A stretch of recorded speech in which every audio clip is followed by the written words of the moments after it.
I've wanted to be in a professional academy ever since I started playing football, but as I've grown up, I've started to realise it's not all that. Popularity at school, sponsorships, it seems like academy kids are on top of the world, especially while you're at school. It seems like they're on the track to getting that pro contract, buying that Mercedes, buying that mansion, but it's not all as it seems. And this isn't me just going on one because I've never played for an academy.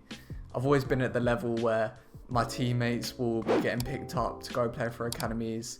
I'll be playing at the highest level that I can without being in that sort of professional environment, without actually being picked up myself.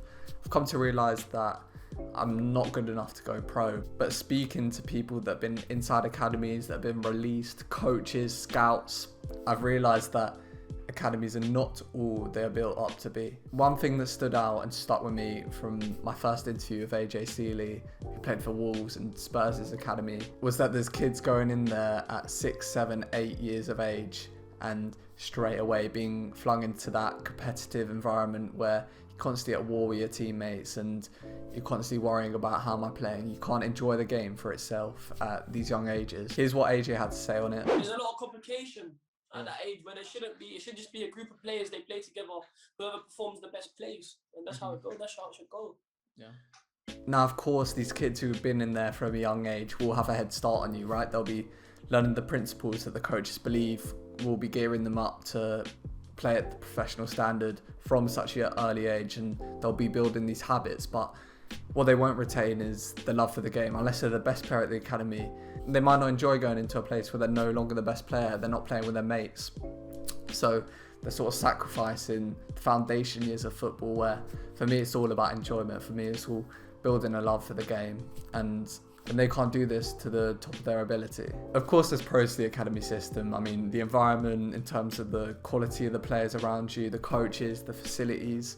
There's no doubt that these places have been optimised to creating the footballers of the future, and if you're good enough, I'd say maybe not at a young age, but getting around to 10, 11, 12, definitely go for it and see whether you like it, because if you want to go pro, then I think academy is almost near necessary, because you always hear about the Jamie Vardys, the Michael Antonios, but you don't hear about the hundreds of thousands that have been in non-league their entire life and never got a chance at the pro level. So when you're in that sort of bubble of academy football, you'll be known, your name will be known. So even if you get released by one place, you might get picked up by another. So I was watching the Arsenal documentary about their academy. Kid gets released because of injury, straight away he's gone into Sutton United. So trust me, your name gets about within this bubble, so you want to break into it as soon as possible, but not too early. And there's been a ton of documentaries lately on academies. I think the Palace one was very, very good. There's also an Arsenal one, and it really gives you an insight into what goes on in these places, that they're not the pinnacle of youth life, of youth football. These kids have the same worries as other people, and even compounding more because they've got so much football going on, and they've got all these thoughts going on in the back of their head, like, am I good enough? Am I going to get released? I think the Palace one made it very clear, like, every 5 minutes you'll go, 8 weeks until contract decision, 7 weeks. So this is always going on in the back of their minds. They can't enjoy football because they're just focused on, have I performed this week? Will I get that contract? So here's 4 things that I've learned about the academy system that might dim your view of it a little bit. Number 1, your friends aren't your friends. So I was talking to Usman, who was at Wolves for a couple of years, and I think his brother's still there. And he was just highlighting the sort of competitive nature of it. Have a look. I think it's difficult because deep down, like, they act like they're mates, but on the pitch, sometimes because they know they're fighting for the same shirt, for the same spot, for the same scholar, sometimes it affects your game because you're in a place where they could pass you can easily score and get that goal. And they take it. There's a lot of selfishness as well when you're around scholar, because everybody want to do well, and get that scholar at the end of the day, because everybody just want to do good themselves, And this was crazy to me, right? These guys they won't pass it to you for you to tap it into an open net, because they're like, he's in the same position as me.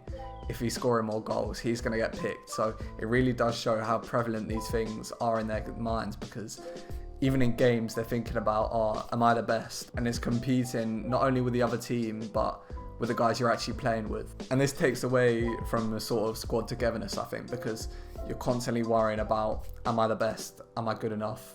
So whilst these guys obviously they'll be nice to each other, they'll be friendly, they'll make jokes. At the end of the day, if one guy gets released, if one guy starts, if one guy gets kept, they're not going to be given and swapping places with each other. Another interesting thing was the best player in the academy doesn't always equal the best player in the first team when they grow up. So I was speaking to Alfie Kane, who was at Chelsea Academy, and here's what he had to say about Jeremy Boga. The best player I ever played with. At Chelsea, yeah. Probably Jeremy Boga. Do you know Jeremy Boga? Yeah, I've heard of him. Yeah, he was really good. He was like generally. I remember he was like 11 or 12, and he was like playing with the under-18s. Really? He scored 4 against Liverpool. Yeah, he scored 4 against Liverpool. And that was just like, that was just insane. He was really good. Sort of just like, I'm kind of just like it's always like shocking when you like think that he's not playing at Chelsea, which is mad. But I don't know, just timing and luck, and just being in the right place at the right time. And this is crazy, right? He's scoring 4 goals against Liverpool under-18s when he's like 4 or 5 years younger. And obviously he's playing to a top standard now. I mean, he's playing in Serie A. But when you hear stories like that, it's like Alfie said, you always think, how is he not playing for Chelsea's first team? And it shows you how competitive it is. Number 3 is the support for people that get released. And from who I've talked to, this is non-existent. But you do hear about Palace, and I did see a little bit of it in the documentary. I think there was a kid that got released and got put into Aldershot straight away. But that might just be down to the bubble that I mentioned earlier. If you're known within the system, you'll find it much easier to get a move after getting released. But listen to what AJ had to say. I think that's wrong, to be fair, because they're basically getting misled. They're developing from 12 to 16 or 12 to 18 or however year old, and then they're getting released. So it's like, when they're coming out, they're thinking, shit, what am I gonna do? Maybe I need to take school more seriously, or maybe I need to get a job. And that's not really what they want to do, because they're getting misled. They're thinking 12 to 18, I'm going to be a professional footballer. I'm going to play first team games.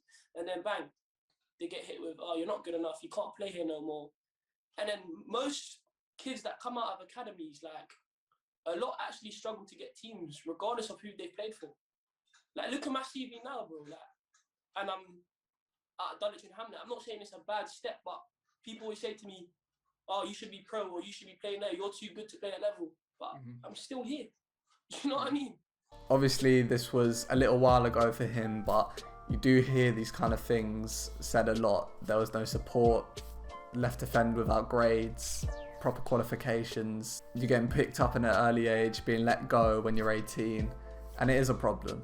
So if you are going in an academy, you hear it so much, but you do need to have that plan B. And I think at Arsenal, in their documentary, their kids doing A-levels, so just make sure you're getting qualified in another walk of life, so you're not completely reliant on football. And the last thing I wanted to mention is the sort of typical day in the life. So I asked Tate Trusty at Blackpool for what his typical day in the life is, and here's what he had to say. So obviously it depends on the day, but so I'll wake up like, I'll say 8ish, maybe 7, depending on the day.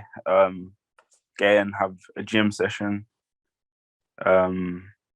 Then we'll go from a gym session straight to training for like probably an hour and a half maybe. And then we'll come back, have lunch, whatever, chill for a bit. And then we'll have another session, which is like an hour and a half.